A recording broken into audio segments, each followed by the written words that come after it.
Creep night. Sure, tisn't it chill? Down your spine. Jennifer, at a mere 4'11", often felt overlooked, like a tiny sapling in a forest of towering trees. She dreamed of reaching high shelves, seeing over crowds, and feeling elegant in long, long dresses. Out of desperation, Jennifer decided to seek out Madame Cecile yet again. The cottage where Madame Cecile lived looked exactly the same, moss covered, with a smoking chimney and air of ancient mystery. Madame Cecile, with eyes like a diamond and a smile that hinted at secrets, listened patiently to Jennifer's plea.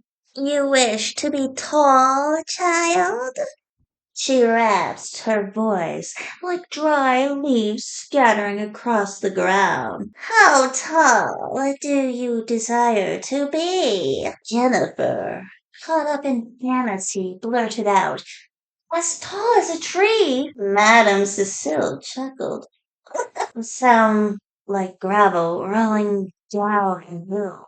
So, Pierre, she said, producing a small, shimmering vial filled with a swirling green liquid. Drink this at midnight under the fullest moon. But be warned, magic has its own whimsical way. Jennifer, overjoyed, rushed home, clutching the vial. That night, under the glow of the magnificent moon, she drank the potion. A warmth spread through her, and she felt a tingle in her toes. She then woke up the next morning. She gasped, her feet now dangling off her bed. She was taller. A triumphant giggle escaped her lips. But the giggle soon turned into of horror. By midday, she was hitting her head on the door frames. By evening, she had to duck to walk through her own house. Potion hadn't just made her tall, had given her an inexorable, unending growth spurt. Panic set in every hour, every minute. Jennifer felt stretching, expanding, her clothes ripped. Her bed became a mere postage stamp beneath her, and soon she outgrew her house entirely. She had to crouch, then crawl, and eventually her head brushed against the clouds. Her voice, once soft, now booming like thunder. The town people, once curious, were now terrified of the giant girl who inadvertently cast shadows over their homes. Jennifer, the ever-growing girl, now stood taller than the tallest tree, just as she had wished. But the wish had gone horribly wrong, terribly wrong. There was no stopping her growth, and as she looked down at the tiny world below, a terror the size of a small pond rolled down her cheek. She was tall, yes, but terribly, terrifyingly alone. Jennifer's voice echoed throughout the land, a shrill, desperate cry that silenced through the heavy silence. This is not what I asked for! Her hands clutching into fists at her sides, her eyes wide with a mixture of horror and betrayal. The air crackled.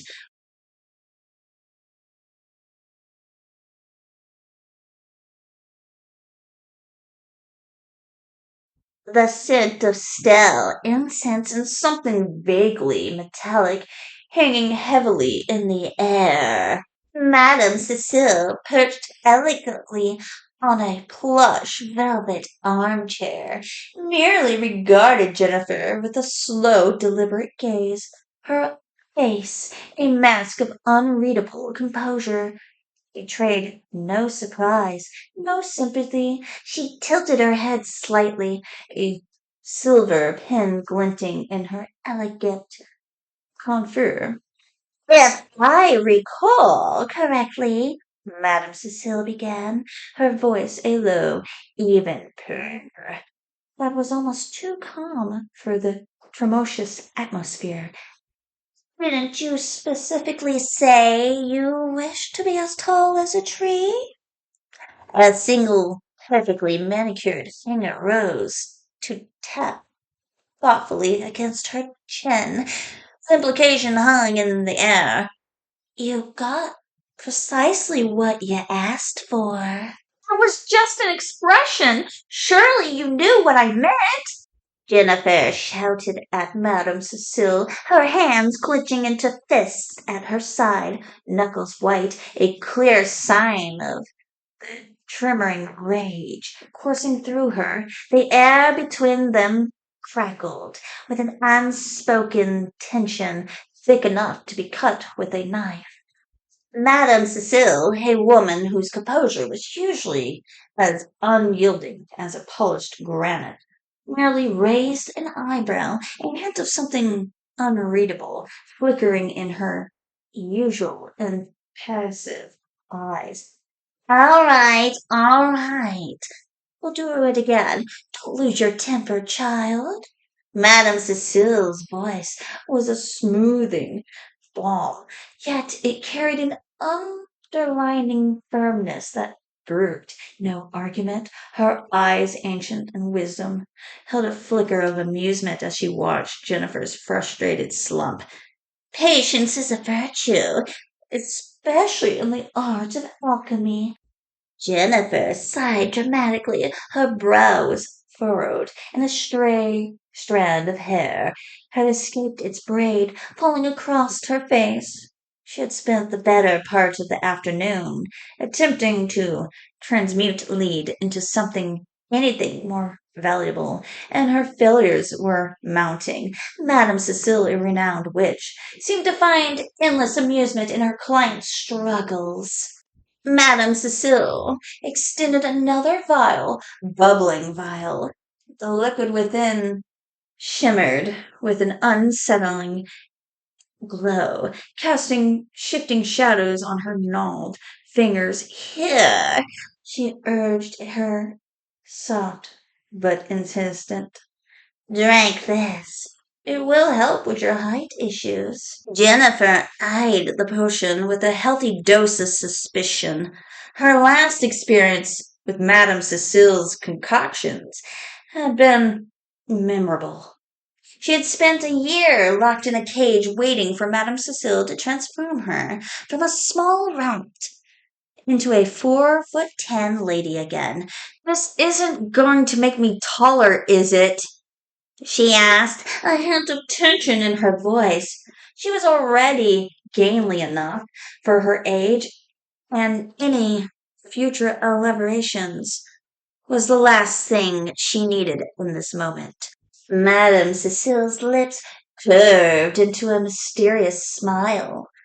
Only one way to find out, my dearie, she replied, her eyes twinkling. The air in the workshop hummed with a quiet anticipation, the scent of herbs and ancient dust mingling with a faint metallic tang of alchemy. Jennifer hesitated for a moment longer, then with resigned sigh, took the vial. She took deep down that defying Madame Cecile was rarely a good idea. Besides, the prospect of going back to her normal size, even if it came with an unexpected growth spurt, was tempting. She lifted the vial to her lush lips, a mixture of hope and apprehension swirling within her.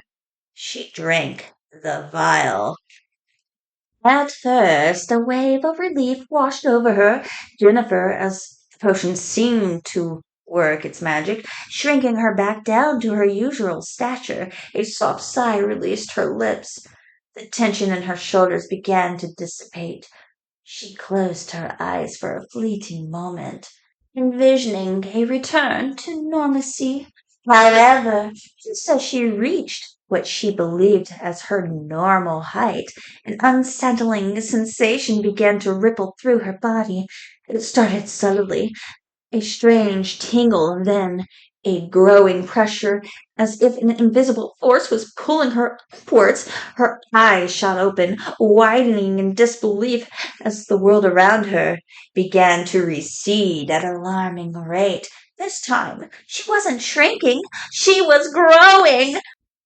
Faster and faster she shot towards the sky, her head soon brushing against the highest branches of the towering oak trees that she had previously dwarfed, her close, stretched, taunt straining against her rapidly expanding form, threatening to tear at the seams. The leaves rustled wildly around her. The whisper of the wind became an roaring gale. As she ascended further, she grew taller and taller still until the very loops of the trees looked like shiny saplings below her, and the houses in the distance resembled children's toys, the sensation exhilarating and terrifying all at once, a dizzying ascent into the world of giants. Oh dear, oh my, it seems like the potion wasn't right at all. Madame Cecile drawled, her voice into a silky whisper laced with a sarcasm so thick it could be cut with a knife. A wicked gleam danced into her eyes, reflecting the startled expression on Jennifer's face as the young woman began to swell at an alarming rate. Who would have thought a simple growth elixir could lead to such prodigious results? She continued, finding an air of innocence, surprise, through her lips twitched upwards in a barely suppressed smirk. Jennifer, meanwhile, was no longer merely growing. She was skyrocketing. Her petite frame moments ago, a picture of grace, stretched and expanded with an impossible speed. Her feet, still rooted to the ground for a fleeting second, churned up dust as she launched skyward. Madame Cecile watched utterly captivated as Jennifer's head branched the first fluffy cloud. She continued to grow and grow until she was a colossal figure reaching for the very heavens. A faint giggle escaped Madame Cecile's throat. A sound as sharp and as mischievous as a magpie's caw. As she considered the logistic nightmare of a woman who could now practically high-five an airplane, the sun, previously a bright disk in the sky, now seemed to shrink in comparison to Jennifer's belonging form. Well, Madame Cecile's amused aloud, tapping a perfectly manicured finger against her chin. Her ruby red lips curved into a sly, almost unpredictable smile. The drawing room, filled with velvet damask and gilded mirrors, seemed to observe Jennifer's frantic shouts, rendering them as mere muffled loud booms. Madame Cecile tilted her head, a strand of perfect qualified silver hair falling delicately over one eye. She presumed, not without a certain malice satisfaction, that the girl was once again complaining about the height, a reoccurring theme in the increasingly unbalanced relationship. Sorry, dearie, Madame Cecile finally uttered, her voice a syrupy confection of false sympathy that barely concealed a sharp edge of amusement. I simply don't have any more potions left to help you with. The words dripped with mockery, each syllable a tiny barb aimed precisely at Jennifer's rapid diminishing hope. He watched a flicker of genuine delight in her eyes as Jennifer's face contorted into a mixture of disbelief and growing despair.